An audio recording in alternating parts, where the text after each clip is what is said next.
Hello दोस्तों, ये तो आपको पहले से ही पता था कि यूएस ने कुछ हफ्तों पहले इंडिया पर 25% टैरिफ लगा दिए थे क्योंकि इंडिया रशिया से ऑयल इंपोर्ट कर रहा था और यूएस चाहता था कि ना करे। लेकिन बात यही खत्म नहीं हुई। हाल ही में 27 अगस्त 2025 से ट्रंप ने टैरिफ पेनल्टी डबल कर दी है और इसका इफेक्ट इंडिया की शेयर मार्केट में देखने को मिला। तो एक तरफ अमेरिका ने अब इंडियन गुड्स पर 50% तक के टैरिफ्स लगा दिए हैं और दूसरी तरफ मोदी सरकार का कहना है कि हमारी पॉलिसी तो हमारी है, सस्ता ऑयल जो हमें रशिया से मिल रहा है वो तो छोड़ना पॉसिबल नहीं होगा। और बात सही भी है। और वैसे भी किसी के फोर्स में आकर हम अपना डिसीजन क्यों चेंज करें। इवन यूएस के कोर्ट्स तक भी कह रहे हैं कि ये टैरिफ गलत हैं, लेकिन ट्रंप साहब अपनी ही मनमानी कर रहे हैं। अब सवाल ये कि इस डिसीजन से इंडिया की इकोनॉमी पर क्या इफेक्ट होगा, इंडिया की ग्रोथ पर क्या इफेक्ट होगा और कौन से सेक्टर्स के शेयर प्राइसेस गिरेंगे या फिर बढ़ेंगे। चलिए थोड़ा सा बात करते हैं। तो टैरिफ इंक्रीज होने से जो इंडियन गुड्स अमेरिका भेजे जा रहे थे उनका प्राइस एकदम से हाई हो गया है, जिसकी वजह से वहां के बिजनेसेस इन्हें ले नहीं रहे हैं। ऑब्वियसली अगर 100 वाली चीज 150 में हो जाएगी एकदम से तो कौन ही लेगा। अब इस वजह से इंडियन प्रोडक्ट्स की डिमांड गिरती जा रही है, जिससे हमारे 3 सेक्टर्स पर इम्पैक्ट देखने को मिला है। सबसे पहला है seafood industry. India seafood export में वर्ल्ड में 4th नंबर पर है, जिसमें यूएस हमारा अलोन 30% बायर है। 2024-25 में इंडिया का सी फूड एक्सपोर्ट था $8 बिलियन, लेकिन टैरिफ लगने के बाद ये एक्सपोर्ट काफी कम हो गया है और कंपनीज जैसे कि Avanti feeds, apex frozen foods, इनमें भी गिरावट देखने को मिली है।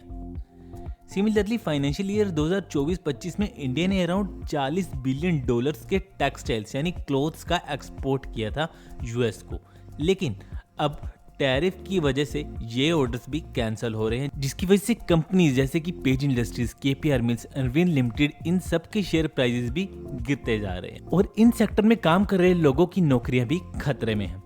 अगर आपने हमारी लास्ट वीडियो देखी थी तो उसमें मैंने बताया था कि फार्मा और ऑटोमोबाइल इंडस्ट्री पर भी टैरिफ का बहुत इंपैक्ट देखने को मिलेगा। वेल ऑब्वियसली हुआ भी था, बट क्योंकि यूएस का हेल्थ केयर सेक्टर इंडिया की मेडिसिन पे काफी हद तक डिपेंड करता है, तो उन्होंने गवर्नमेंट पर प्रेशर बनाकर फार्मा सेक्टर को टैरिफ से एक्सक्लूड करवा लिया था और ऐसे ही ऑटोमोबाइल सेक्टर को भी एक्सक्लूड कर दिया गया था। तो ये इंडस्ट्रीज तो अभी ठीक परफॉर्म कर रही हैं। अब बात करते हैं कि आगे क्या होगा, क्या सी फूड और टेक्सटाइल इंडस्ट्री में ग्रोथ कब होगी। वेल ये तो ट्रंप ही जानता है, बट एक और जियोपॉलिटिक्स का इंटरेस्टिंग पार्ट देखने को मिल रहा है।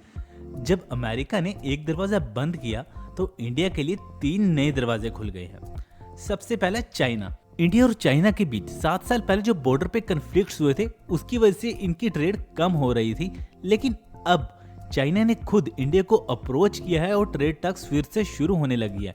मैं भी चाइना यूएस की जगह लेना चाहता हूँ और अभी भी मोदी जी चाइना में मीटिंग करने भी जाएंगे कुछ दिनों में, ताकि फ्यूचर ट्रेड में इंडिया को बेनिफिट हो सके।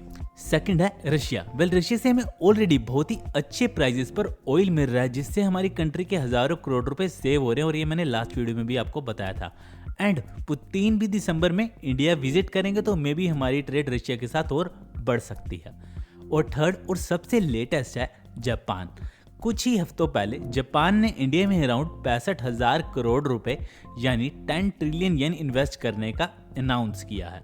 और जापान इन्वेस्ट कहाँ करेगा? जापान इन्वेस्ट कर रहा है हमारे एआई सेक्टर में, एडवांस्ड रेलवेज में, डिफेंस और स्किल डेवलपमेंट में, जिससे हमारे एआई, सेमीकंडक्टर, इंफ्रास्ट्रक्चर जैसे सेक्टर में ग्रोथ देखने को मिल सकती है, यानी इन कंपनीज के शेयर प्राइसेस इंक्रीज हो सकते हैं।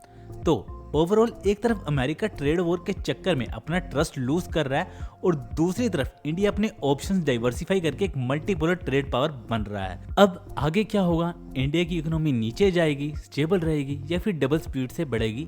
ये तो कुछ टाइम बाद ही पता लगेगा, लेकिन तब तक आप हमारे चैनल को जरूर सब्सक्राइब करना और इस वीडियो को लाइक एंड शेयर जरूर करना।